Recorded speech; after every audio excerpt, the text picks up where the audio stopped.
ajenda ya katiba mpya. Kwa maoni yangu mimi, kadiri mambo yanavyokwenda kwenye eneo la katiba mpya, kuna ishara ya wazi kabisa kwamba serikali ya Chama cha Mapinduzi inawaadaa Watanzania kwenye eneo la katiba mpya, kwa sababu haupati katiba mpya kwa sababu rais ameiahidi ndani ya siku 100. Haupati katiba mpya eti kwa sababu kuna tume fulani imetoa hoja kwamba tupate katiba mpya. Commitment ya kweli ya serikali, kama kweli inataka kuleta katiba mpya kwa vitendo, hiyo unaipata kwenye mjadala wa bunge la bajeti, kwa sababu mchakato wa katiba mpya una vipengele vyake, una hatua zake, na hizi zote zinapaswa kupangiwa bajeti yake. Lakini ukiufuatilia mjadala unaoendelea kuanzia kwenye hotuba ya bajeti ya ofisi ya waziri mkuu, nilieleza ndani ya bunge, ukiisoma hotuba yote ya waziri mkuu haukutani hata kwenye aya moja, hata kwenye ukurasa mmoja akitamka juu ya katiba mpya. Mimi niliamua kuwa mvumilivu. Nilijua ili jambo tukilikosa kwenye bajeti ya waziri mkuu, tutakutana nalo kwenye bajeti ya wizara ya katiba na sheria.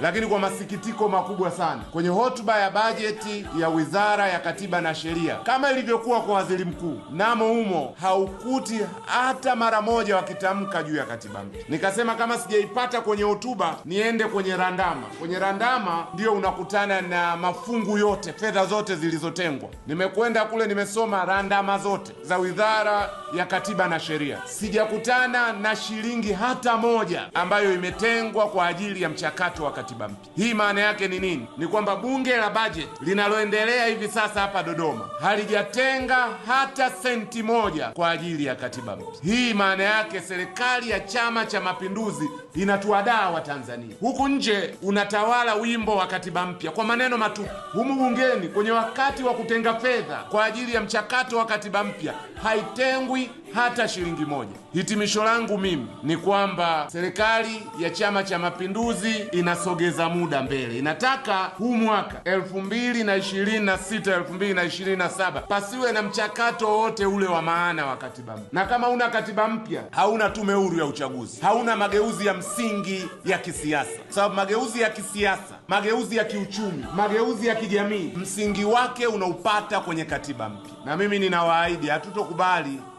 watu wadae namna hii.